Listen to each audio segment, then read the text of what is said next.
Hi, everybody. Welcome to Cox Connections. Brad Grundmeyer, Director of Public Government Affairs for Cox, Louisiana. Thank you so much for tuning into our show. Now in this segment, talking to our great friends at the Louisiana SPCA, I have Ms. Jennifer Abbrecht, who is the Communications Director. Welcome. Good to have you on our show. Thank you. And I must say congratulations. You're new to the LASPCA in this capacity. I certainly am. I am a native New Orleanian who moved back and had been doing communications elsewhere and wanted to be home. So I'm excited to be at the LASPCA. Big pet lover? You have to be, I guess. Huge pet lover. What do you have? Cats and dogs. Cats, Two dogs.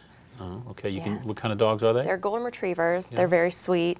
They're, actually 25% of the animals that come into the shelter are purebred, so that's something that not everyone knows. No, 25%? 25%. We actually just had a golden retriever puppy that came in the other day. And it was hard for you? I did not take him home, but we also have a bulldog there, a boxer. A lot of people love golden retrievers, even though this really is not the greatest weather for them. No. Because of that thick Exactly. For mine are currently, they're currently shaved. They're sporting their summer buzz. Wow. Yeah. Did you do that yourself? No, I do not trust myself with a pair of clippers. Well, I don't welcome. think they do either. And congratulations on this position, and look forward to working with you. Thanks so much. A lot of great things is always happening with the Louisiana SPCA. One thing I wanted to ask you about, we talked about it, so we'll show everybody real quick on their website. Take a look, Walter. Let's let them show. This is what is called Paws on Parade. Now, everybody might, if they passed by Hadel's Bakery, might have thought this was the Mardi Gras. What do we call it? Mardi Gras bead dog. The bead dog. Yes, okay. and it actually is affiliated with Hadel's Bakery. They donated the mold that we could then make the art sculptures from. So we're very grateful to them for doing so. And then it's just kicked off at least, and you've had how many now?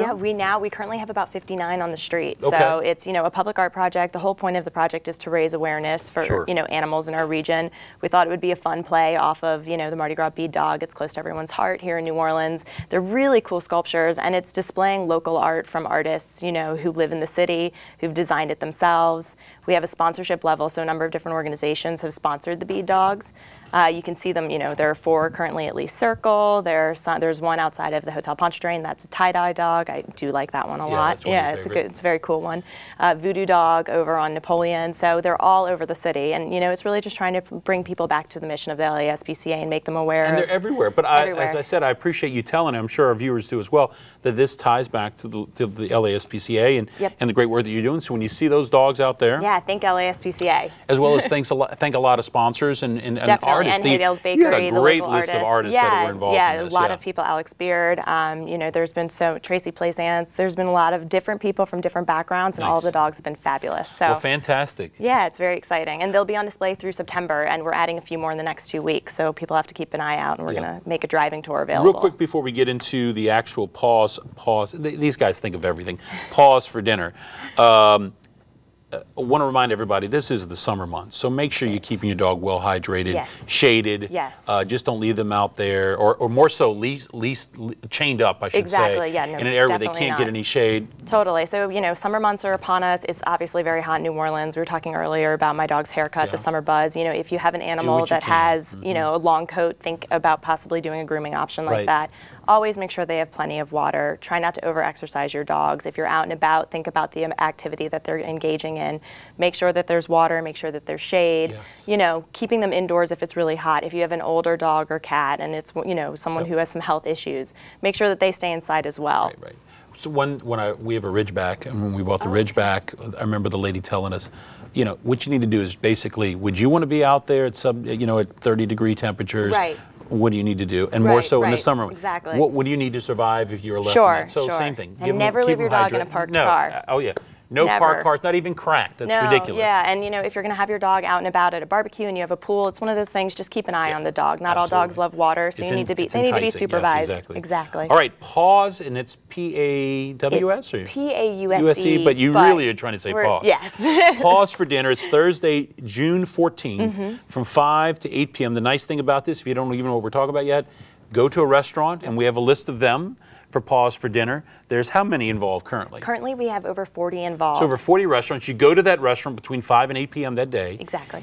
Do your normal selection. If not, spend more. Yeah, you have dinner, you eat out, and when you do that, 20% of the proceeds. I know, it's great. It's great. We'll actually come back to the LASPCA. And thanks to those 40-plus restaurants, give us some of them. I'm just reading some off. Yeah, we have Giacomo's, Bistro Daisy, both Bulldog locations. So if you're uptown or Mid-City, you can check out either one.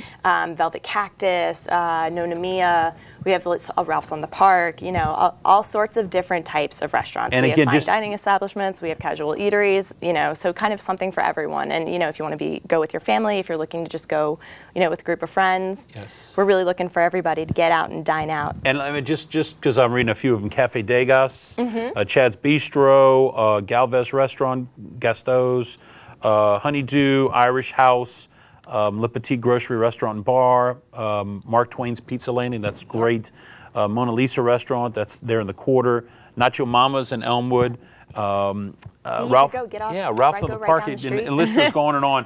The Spud Spot, Sunray, and the Velvet Cactus. Great place. Yeah, so it's an exciting drinks event involved for us. in that, or just any? At some places, how does it go? You know, okay. Sometimes bar tabs won't necessarily be included. So just don't go there and try to drink your way into 20%. Right. They really want you to obviously patron them with eating there the night. But we also, you know, the whole great part about this partnership is we really want to drive, you know, the local community to these establishments and give back to them as well. So as much as we love the idea that we're going to get some proceeds for it to go towards animal welfare, specifically, you know, the animals in our shelter, we also want people to eat out and, you know, enjoy the experience and, you know, give back to those restaurants as well. And as we, even though in previous segments we have people come and talk about the great events that are happening, still this is starting to be the slow time of year at some of these major restaurants. So anything that you can do is be a local in your own community and patron those restaurants is really important. Yeah. Good stuff. That was again, Pause for Dinner, Thursday, June 14th, 5 to 8 p.m. And you had another event, real quick, we put the information up there. Again, a full list is on the website at www.la-spca.org. So that's a great weekend, Pause for Dinner. Another one you just wanted to quickly mention as well, in regards to another event that's coming up. Yeah, it was the Pause on Parade. Oh, okay, good. Yeah, no, we covered all our bases. I think we've done really well. So we've done Pause on Parade. And again, if you go to the website, which is really nice, let me, before I mess up Walter, this is the actual website we can put up of the LASPCA. Anything you need to know about the LASPCA, ways you can donate, dollars are always accepted. Yes. More so, spay and neuter, animal. Really important. Sure, or if you want to foster an animal, you're not ready for adoption, but you want to see if an animal would be a good fit in your home, we also need people who will foster cats and dogs. On top of that, we have some tips on there in terms of hurricane preparedness, heat precautions. We're really trying to advise people that with the start of June and hurricane season, to have an emergency plan in place, particularly one that involves your pets. That way, hopefully, we don't need it, but if you should need it, then you're already prepared and you have everything in one place and you can take their vaccinations and their tags and their leash and their collar and, you know, go on your way. The site, to your point, is exceptional in that sense because it, you know, people have lessons learned in how they prepare for the storm, and sometimes you got to think about those that you care, and your pets are definitely a part of that. They're part of your family. So do what you need to, and if you still have no idea where to go to la-spca.org. You can find out about how you can make yourself a great kit for your dog. Bring enough food if they have a special food that they need clean to. Water supply, clean medicine. Water. You know, we suggest that people stock up on medicines in advance, and you know, worst case scenario, you run out of the current that you have, and then you can use that until you can get another refill. But that way, if you should have to leave, you don't have to call the vet in a frenzy to try and get medication. And to that point too, I just had to go to the vet yesterday. Make sure you call your vet and say, in case of an emergency, is there a number I need to call? Just so because a lot of them have a network, obviously, and so there's other people you can call. Well, thank you so much, Jennifer, coming on. Congratulations on your new position. Oh, thank you so much. At the Louisiana SPCA. And again, go to Pause for Dinner, Thursday, June 14th, 5 to 8 p.m. More information, go to the website, la-spca.org. Thanks a lot. Thank you. Appreciate it, Jennifer. All right, everybody, that wraps it up for the segment of Cox Connections. We'll see you next time.